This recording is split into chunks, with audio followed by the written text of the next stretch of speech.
بسم اللہ الرحمن الرحیم۔ السلام علیکم۔ ویلکم ویورز، صراط مستقیم سعودی نیوز چینل کو دیکھنے اور پسند کرنے کا بہت شکریہ۔ سعودی پبلک پروسیکیوشن کی جانب سے کہا گیا کہ جان بوجھ کر حادثے کا سبب بننے والے کو قید اور جرمانے کی سزا دی جائے گی۔ جان بوجھ کر ٹریفک حادثے کا سبب بننا انتہائی بڑی خلاف ورزی ہے، اس پر حق الخاص کا پرچہ درج کیا جائے گا۔ سعودی عرب کے اس ادارے کی جانب سے مزید کہا گیا کہ جان بوجھ کر ٹریفک حادثے کا سبب بننے والے فرد جس میں متاثرہ شخص کی موت واقع ہو جائے یا اس کے جسم کا کوئی حصہ ناکارہ ہو جائے، ایسی صورت میں حادثے کا سبب بننے والے کو 4 سال تک قید اور 2 لاکھ ریال تک کا جرمانہ ہو سکتا ہے۔ سعودی عرب میں رہنے والے غیر ملکی افراد بہت احتیاط برتیں کیونکہ سعودی عرب کے اہم ادارے جسے سعودی پبلک پروسیکیوشن کہا جاتا ہے، انہوں نے کہا کہ ٹریفک قوانین کے آرٹیکل 62(1) کے مطابق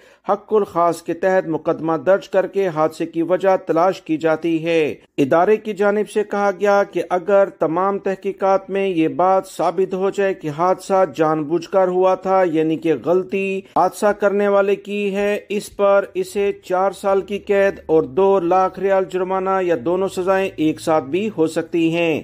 لہٰذا دوستو، اپنے اور دوسروں کی زندگیوں کو نقصان میں مت ڈالیں، ہر صورت میں احتیاطی تدابیر اختیار کریں، خاص طور پر ڈرائیونگ میں موبائل کا استعمال نہ کیا جائے۔